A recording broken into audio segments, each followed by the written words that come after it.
Bem-vindos ao Satsang, bom dia para todos.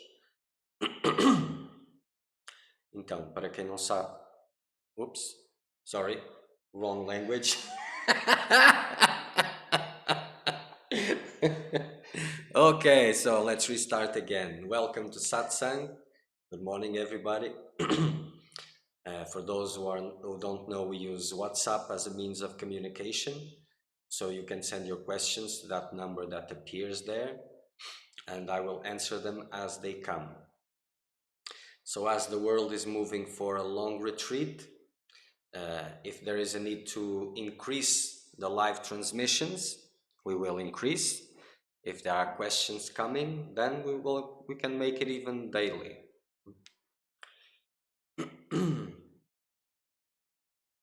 Okay, let's make some silence first.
Okay.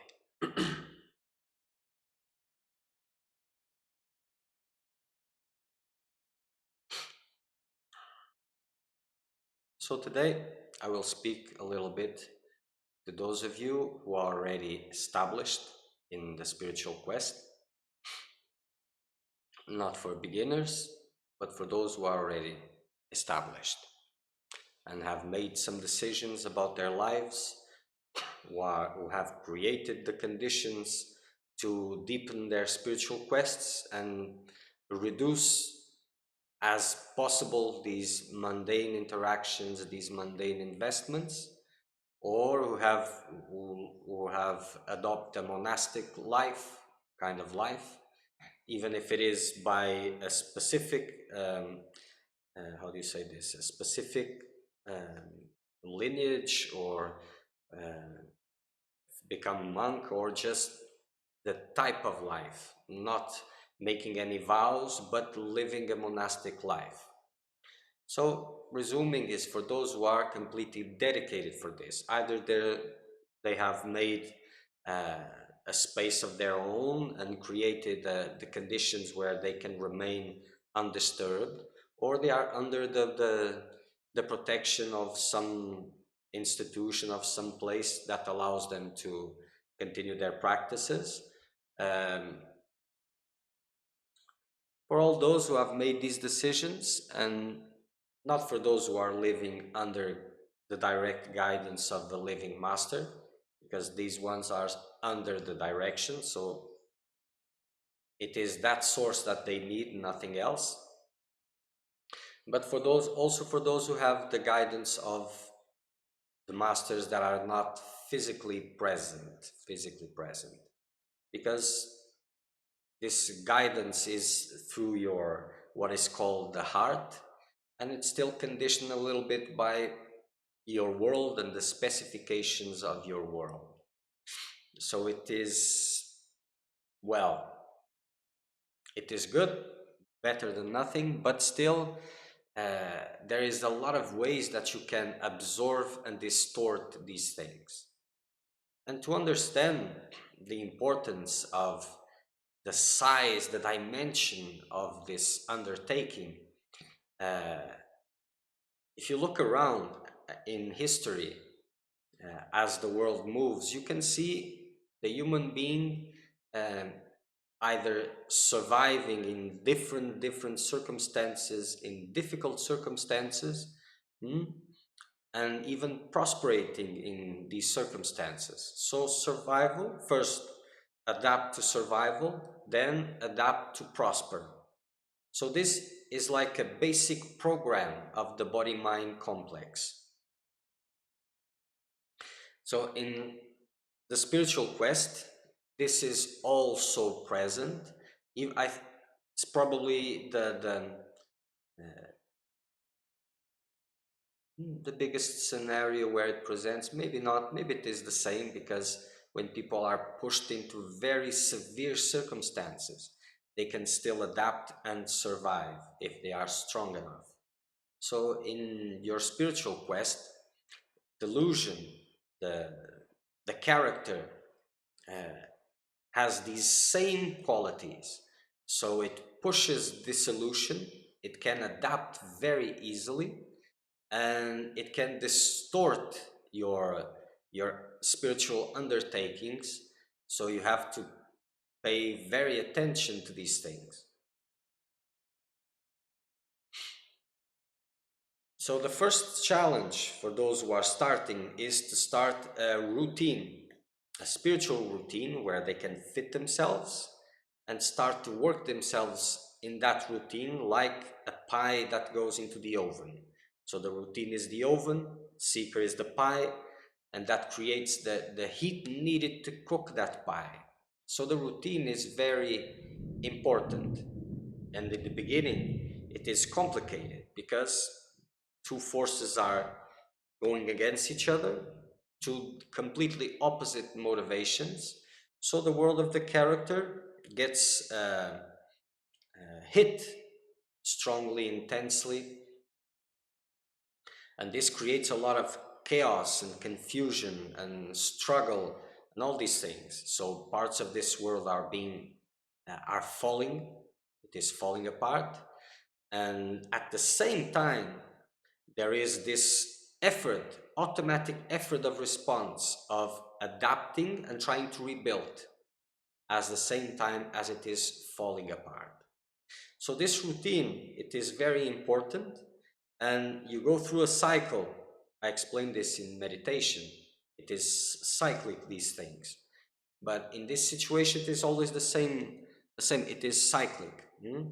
As you start and intensify your practices, you go from, if you're moving from that place, from what you can call a little peace or balance between all these different aspects in yourself, and then chaos starts and everything goes to and then you establish yourself in a little bit more peace. If this went well, what this meant was a lot of noise, agitation, wrong beliefs were removed, and then more peace is possible to arise.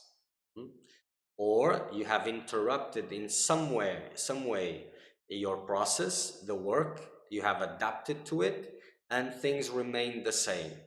Can mean both things, but you will know the difference, because growth will be there, inner growth, if it's authentic work. If it's not, then it's kind of more of the same. But then you move and you make all these big decisions and you establish yourself in circumstances that you can remain undisturbed.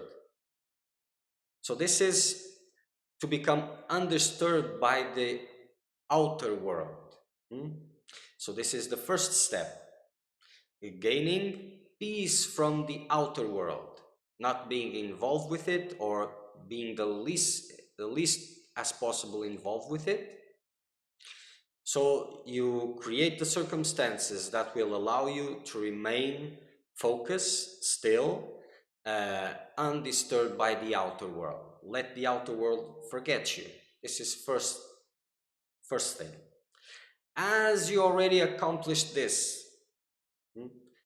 by either creating the circumstances or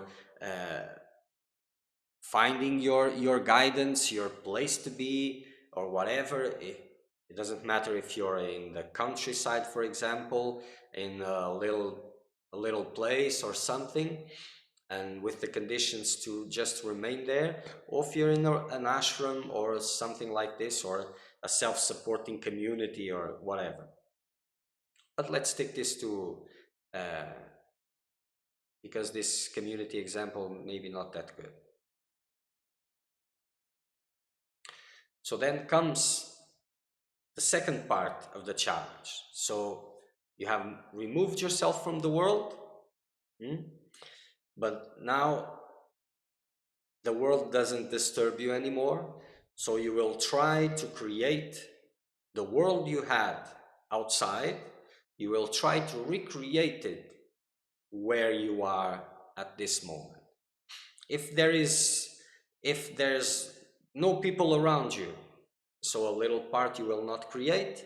But if there's people around you, you will establish your theater, because as you look at life, you're like a theater stage, where people around you represent certain parts, and you are representing a part towards all these people. So you had, for example, your mother, the relationship, the kind of relationship you had with your mother, the relationship you had with your father, with your spouse, with your friends, and all of this. Then you will use the people that are around you to recreate these relationships again, so that you can recover the world that you were losing. You will do this, and as the circumstances do not allow much more creative undertakings, and you have few people around you, you will establish these parts in a way that even those characteristics were not present in that person, but still this is the way you will be living it, because of your need to maintain your world. So this recreating the world that you had outside, then recreating it again in this new environment. So first you come to this new environment and you kind of lost because, well, things don't flow. They don't flow because you haven't established the connections to the outer world, but now they represent something else, something more inner, but it is the same. You have not plugged in yet. So you will try to do this and recreate with whatever you have at hand. You will try to recreate these relationships again. And you will be successful to a certain extent, depending on what is happening, because it is not a question of um, if it is there or if it isn't there, but it is a question of the need that it is there. So you will be seeing things there, even if they are not in the list. If you can find these profiles that fit, good. If you cannot, you will masquerade things and you will create your theater of shadows again. So this is one thing. Then the activities of the place, wherever you are engaged, you will try to do the same thing and to divert the attention from the practices to this daily practices. So this is why it is very important. The work of the seeker of truth is 24/7. It has no interruptions. So if when you're beginning the practice, you need these times of rest because it is impossible to make it 24/7. So this is the importance of intensifying it. So first there is a distinction between the time of practice and the time to do other things. But eventually, and then you will intensify the time of practice, but eventually it will have to swallow all the time. So there will be a practice of the formal practice of sitting and meditating, for example, and then this attention in the meditation, or for example, if you use a mantra or something like this, will have to continue during all the time. Or else this adapt to survive, and then if it has survived, it will adapt to prosper, will continue, and you can transform your life into in an ashram, for example. If you're not under direct guidance, even if you are, you will try to do this. It is a living force, almost unstoppable. The difference is that if you're under guidance, guidance will tell you, stop doing that. But even like this, you will continue. It is a very big struggle. So transforming the daily activities as a distraction, as something that where your mind relaxes, that it enters in a superficial mode. See, the mode of the spiritual practice is a focused mind or an abstract mind, but that's something else. We're not talking about this now. So a focused mind. So the rest of the day, with the chores that there are, it doesn't matter if there are a lot of chores or less chores, but whatever it is, you will try to use it as a place to escape. At the same time, the periods that you have the formal practice, this will be, there is a tendency in going to automatic, see? Or you sleep, or this sleepiness comes during the practice and you just sleep, or it starts to become superficial, like just something I have to do during the day, and I will just go there and like discharge this responsibility, and that is that, because oh, I already made all these changes, I didn't done all these things, so now it's just going there doing this. Then during the day everything becomes automatic and time flies. You see, because the size of the thing, this is why it is needed 100% dedication. Because or else you're just, well, fooling yourself. So this next tendency to recreate your world, make enter into automatic with your obligations, with your practices. This is the second thing.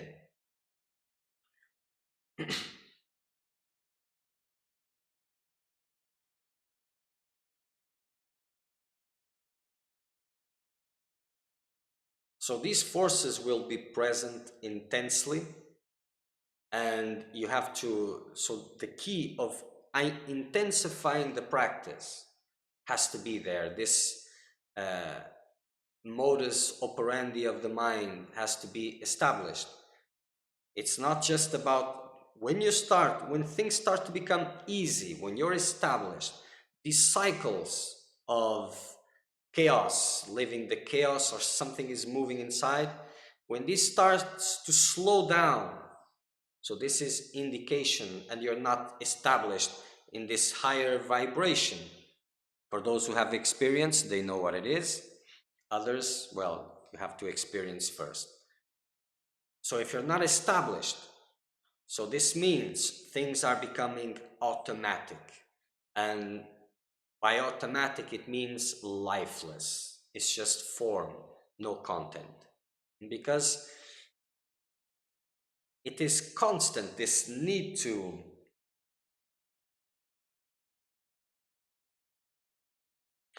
constant need to survive, adapt, and then prosper. So in this world, let's go back to the point where you're distracted, where you have adapt yourself to the new circumstances, to an ashram life, for example, with the duties you have to perform, whatever guidance has been given to you. But this will be there. The need to make uh, things to go into an automatic. These forces will be very powerful because this need to adapt is there. And then to strive to, um, say this, wait a minute, to progress, more or less, in what you are doing. So through your daily activities, slowly, or sometimes fast, uh, using these activities instead of service, as a way to continue to serve himself by using the activities for self-importance, for acceptance, for all these things again, for personal value, the same. So these forces, these worldly forces, you will have to deal with them also in a spiritual environment. It is different in the sense that these the diversity that you had to nurture these things and to lose yourself in them, it is quite smaller, because in the spiritual environment, this is the part which is being fed, that's being nurtured. So you will use these indirect circumstances in a way to keep feeding these things. And two things don't move at the same time: spiritual work and worldly undertakings and spiritual undertakings, they don't move at the same time. For one to move, the other has to stop, or else it's just a tug of war to see when the balance will be broken.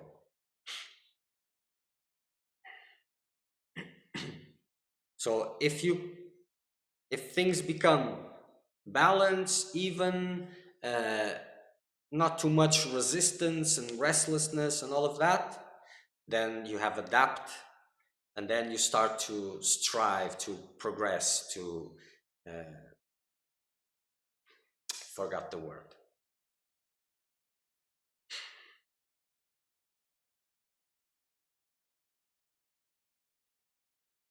but you get the point, hopefully. And then you will start to increase these, to improve your life in these circumstances, improve them in worldly terms by increasing all these worldly investments and using circumstances with, that are there for you to serve, for you to stop feeding your personal needs by serving all the rest except yourself. Then you will turn this around and use it for self-aggrandizement, for serving your needs and all of this.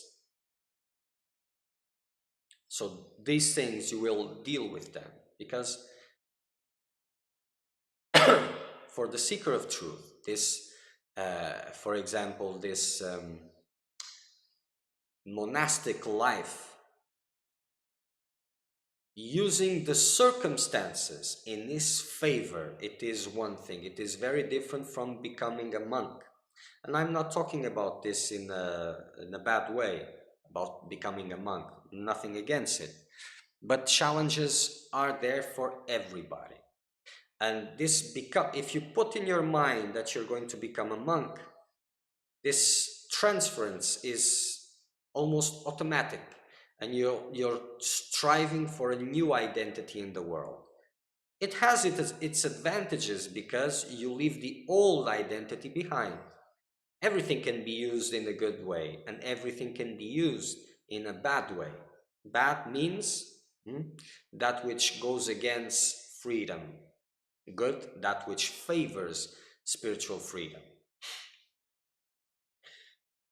So the mentality of the seeker of truth is, I will use these circumstances, the monastic life circumstances, but I will not become anything, even if it puts the robe and all these things. Is inner mind. I will use these circumstances for freedom. And there is only now. Yesterday, there's not. Tomorrow also, there's no tomorrow. There is only now, and the constant work in the now. In the today, let's talk about the today, because the now has different connotations for some of you. But today, just look at one day at a time, and using that day in the best way possible. Because if time is moving fast in your perception, then you're distracted. Because um, as your spiritual work intensifies, then the perception of time becomes different. You will look, the time becomes bigger and bigger and bigger. See, like time doesn't flashes when you're focused.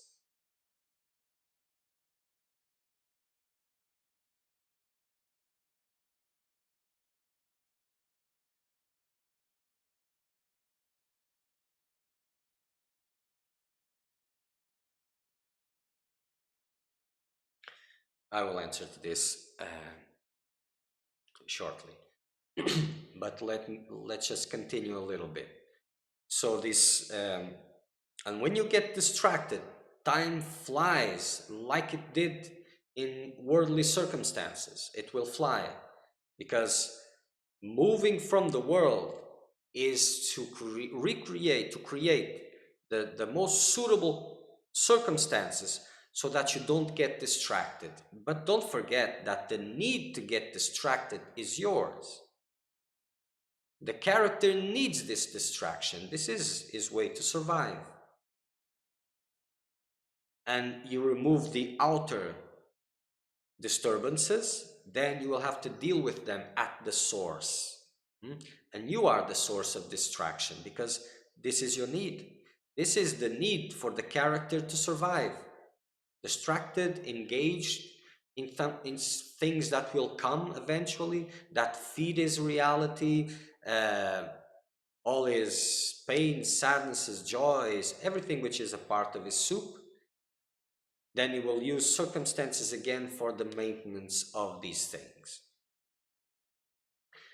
So if you're in these circumstances and days are passing by, things are more or less balanced even, you have distracted again. and you're using the environment, the circumstances that you are to distract yourself.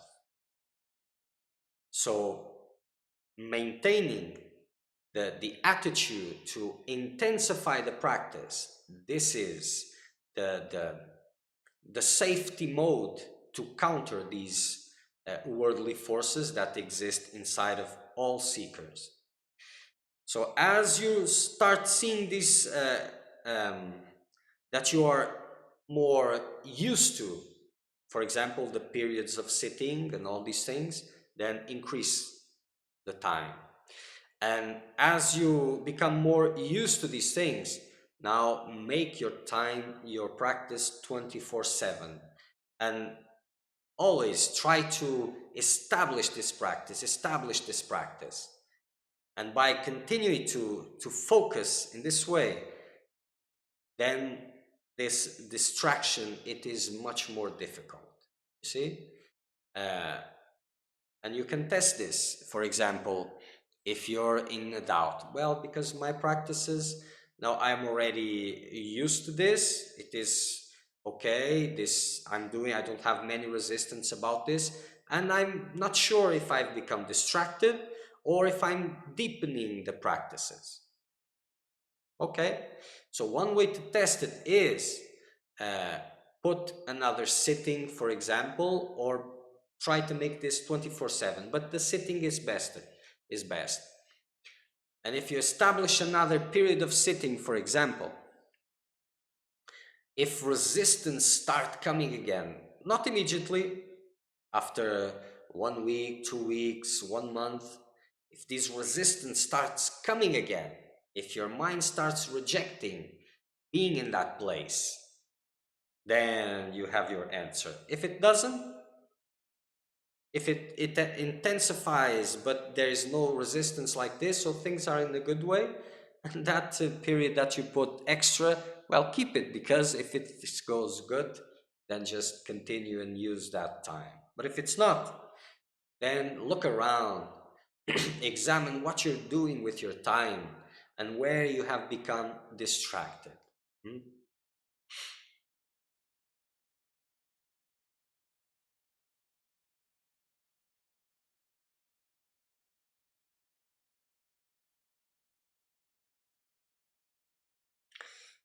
So this question, yes, I realize. Okay, I will answer this. Yes, I realize that not enough rest and not enough food making me sleepy in the practice. No, this is not correct, my friend. Not enough rest. You see, the first things that the practice will pinch there is what is called in yoga the tamasic energy. This characteristic of heaviness, lethargic, dullness. This is the first energy that comes. So if you're not being able to stop the practice, the forces inside will try different angles to get to the same point. But you will have to go through this laziness, this dullness, this energy. You will have to go through it. So in your mind, to sleep. The more you eat, the more you need to sleep. So look at the symptoms that you are experiencing, and you will see it is easy to see what is less and what is too much. And you will see that those ideas, they do not apply. But by reducing, and this needed to be more explained, if you want to explain what does this mean, because the sleepiness in the practice, it is a self maintains its balance, maintains the same.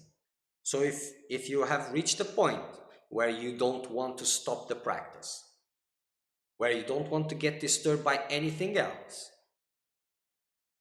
then sleep comes like a last resource to maintain things as they were. And there's a lot of things to counter this, but essentially it is your will, the sincere will to go through this obstacle. Your mind will tell you, not sleeping enough, not eating enough, la la la la la la. There is a saying an old saying that the spiritual seeker works twice as hard as the seeker of well-being, because he works in normal activities to maintain himself, whatever that means, because to reach the point where nothing is needed to do, it takes time, you see, because a lot of cleanings are important before, or else it's just something else. If you want to comment about this, send the question. uh, but it's not that idea, okay, no, I'll just sit and meditate. Doesn't work like that. Selfless service is a need, especially in the beginning. But this idea also creates uh, a lot of side exits for you to maintain your world. Oh, I'm serving. So all this has to be very conscient. Guidance has to be there. So sleepiness comes as last resort, so that doesn't let you meditate. But this idea of too much, too little food, not enough sleep, this is not correct. The more you eat, the more you need to sleep. The less you eat, the less you need to sleep. For those who have done uh, this how do you say this? These fastings, 20 days fastings with no food, or for those who have stopped eating, they experience lack of sleep. They don't need to sleep, or they sleep for 1 hour, and it is fine, it is enough. Because the need to sleep, it's about what the impacts that physical food, for example, has in the body. So as you reduce it, the need to sleep reduces also. So it doesn't matter where you turn, you will have to face your obstacles, and you are the obstacle. These ideas that sleep is the obstacle, food is, it's not, it is you. You're the obstacle. And as you see this, and this becomes clear, then the way that you will act to counter this, it will change, and it will work much better if guidance is not there.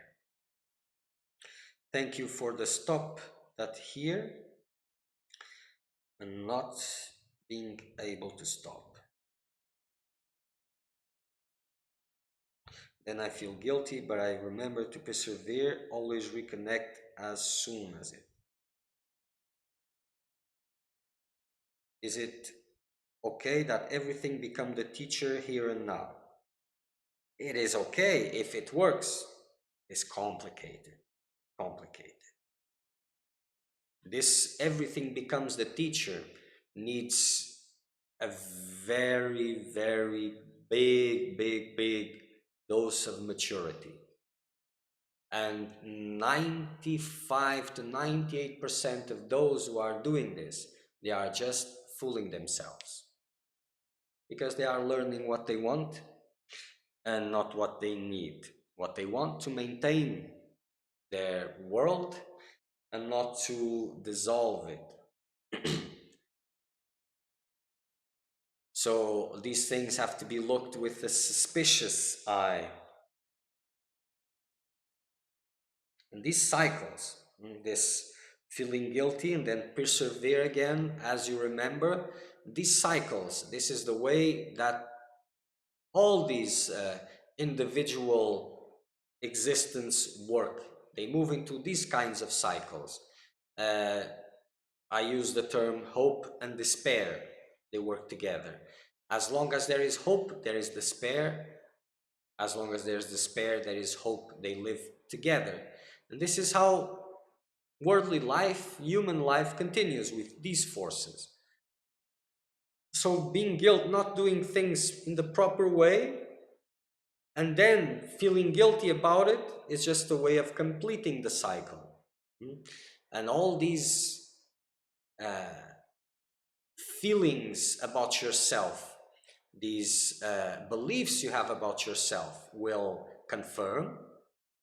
And then as you reach the bottom of the pit, then hope arises in the horizon, and you remember, and you persevere, you go again. And you go again to your frustration, not doing things properly, and then going back to that despair again. And it goes like this. So eventually you will have to observe this mechanism again and again and again and again, so that you can uh, make sure that you put things into the right perspective.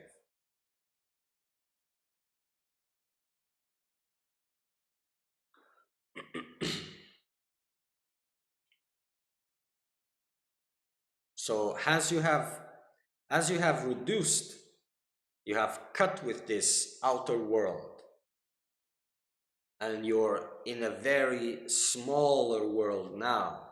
You need to observe it and not let it go into automatic, not allowing your mind to make future plans about this or that, about these new circumstances that you're in.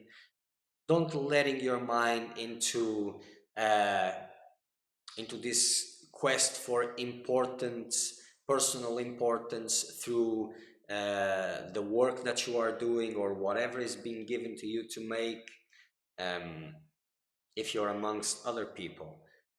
To remove yourself from looking at others.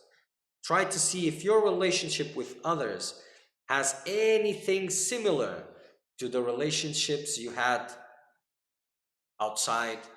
And as you identify certain things, and the biggest one is fire present in that practice, in your process? Do you feel its life, its moving, its directions?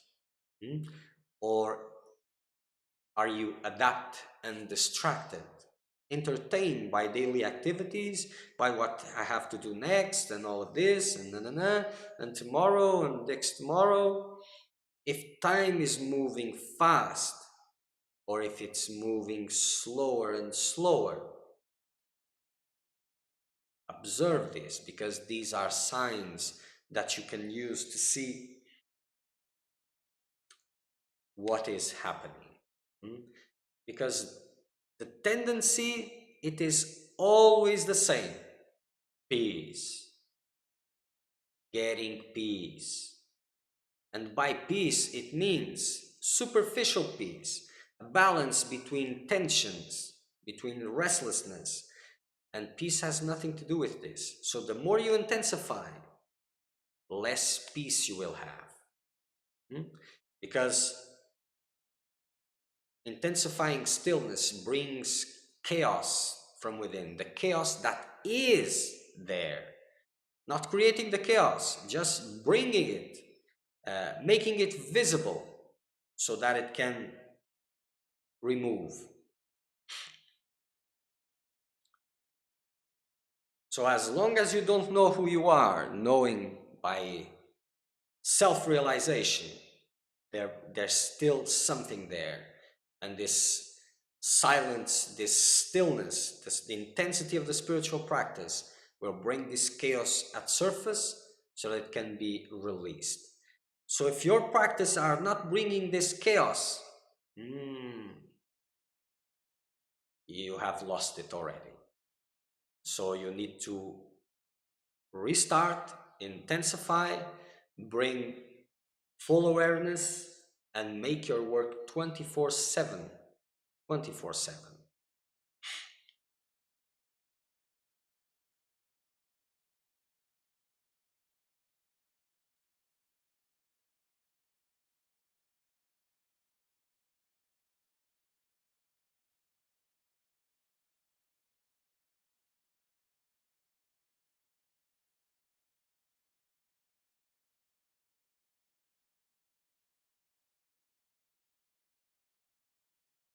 And this is very important for those who are living in a monastic life or have become monks, for example, because everybody except those who are meditating continuously, nothing to say about that. But for those who have activities that are part of their sadhana, uh, or even if they're just meditating but with breaks in the middle, then you have to pay attention to this. Continuous meditation, nothing to say. But the rest, Don't waste your time. Don't let things come into automatic. Because these forces are there, present in every seeker of truth, and he must not give the opportunity for them to establish themselves and prosper. Prosper, that was the word I was looking for previously. So adapt to survive or adapt to prosper. This is the MO of this body-mind complex. So if you're into a monastic life or into the circumstances of a monastic life without any vows or whatever, just pay attention to these signs if you're not under direct instruction of a living master. If it is the presence of a master that the body has passed away, so the majority of times this guidance comes through, how do you say this, through intuition, feelings, and all of this. And this is conditioned by your world if it's not direct guidance. So you can still twist and adapt this, and you will do it if you can, or fight to do it if you're not being able to. These forces are there. When you see this, because the majority of time it's like you're best friends with the mind, with whatever is happening inside, and you take it as yours, as true, as your truth in that moment, and it isn't. It is there to distract you, or not letting you see properly. So if you're in this life, dedicating yourself, just being in that life, it's not enough. Those are circumstances that need to be used, for the purpose of freedom. Just being there, it's just the beginning of the journey. It's not the journey in itself. And you will have to fight these forces of distraction, of the illusion, trying to survive and adapt and then prosper. So dismantling these things, intensifying your practice, make it 24/7. Even if you have a mantra, and now you're playing the mantra, and you have put the mantra now all the time when you're not meditating, or if you're using just the mantra for everything, and you establish this 24/7 now, the mantra, still there will be room for distraction, because the mantra goes into this, how do you say this, into the background of your mind, and then there is room for another voice, for the voice of the mind. So when the mantra starts happening automatically in the back of your mind, attention must be focused in that mantra, so that it doesn't allow for other things to be built with the mantra. See, because this is what comes next. It becomes automatic, goes to the back into your mind, and then there is room for mental activity simultaneous with the mantra. So when it becomes automatic, attention moves to it and remains kind of observing. Listening is something else. I've talked this in meditation, because you may experience these inner sounds or the Om sound directly. But in this case that I'm using is paying attention to the mantra that it is in the back of your mind. Because if you're not paying attention, it becomes automatic also, and you'll get distracted again, and then you will lose the mantra eventually with time, and it will take time for you to understand what happened.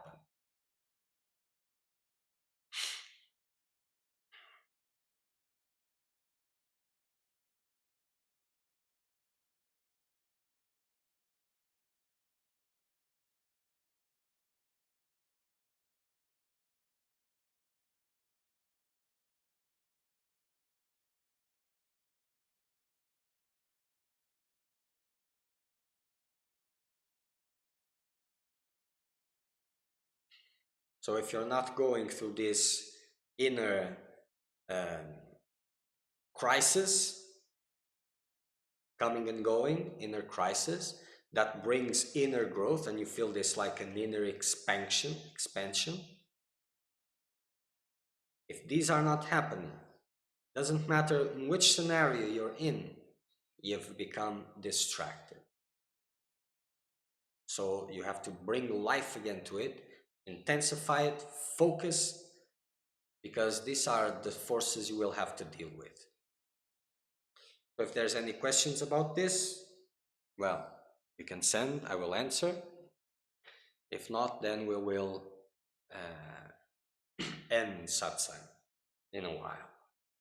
So like I said in the beginning, if these live transmissions become a need, like the world is going to a forced retreat.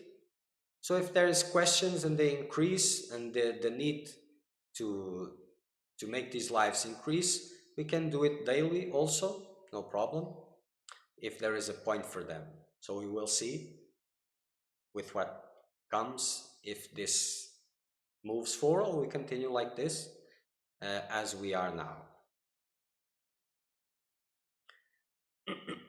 So next satsang will be Thursday satsang, same time, and then probably Saturday and Sunday, probably.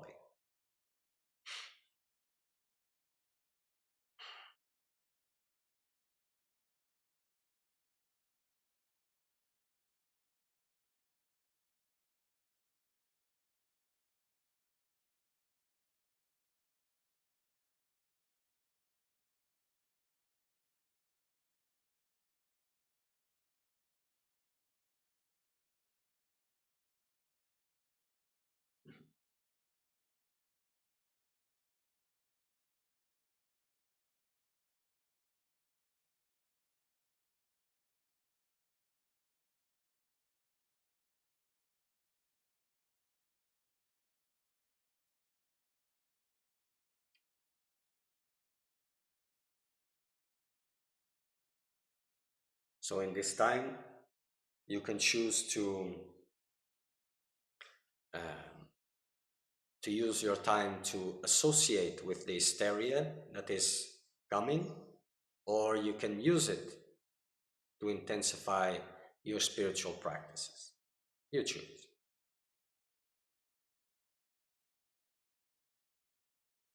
Okay, so we'll end this live transmission. So until Thursday, make the best use of your time.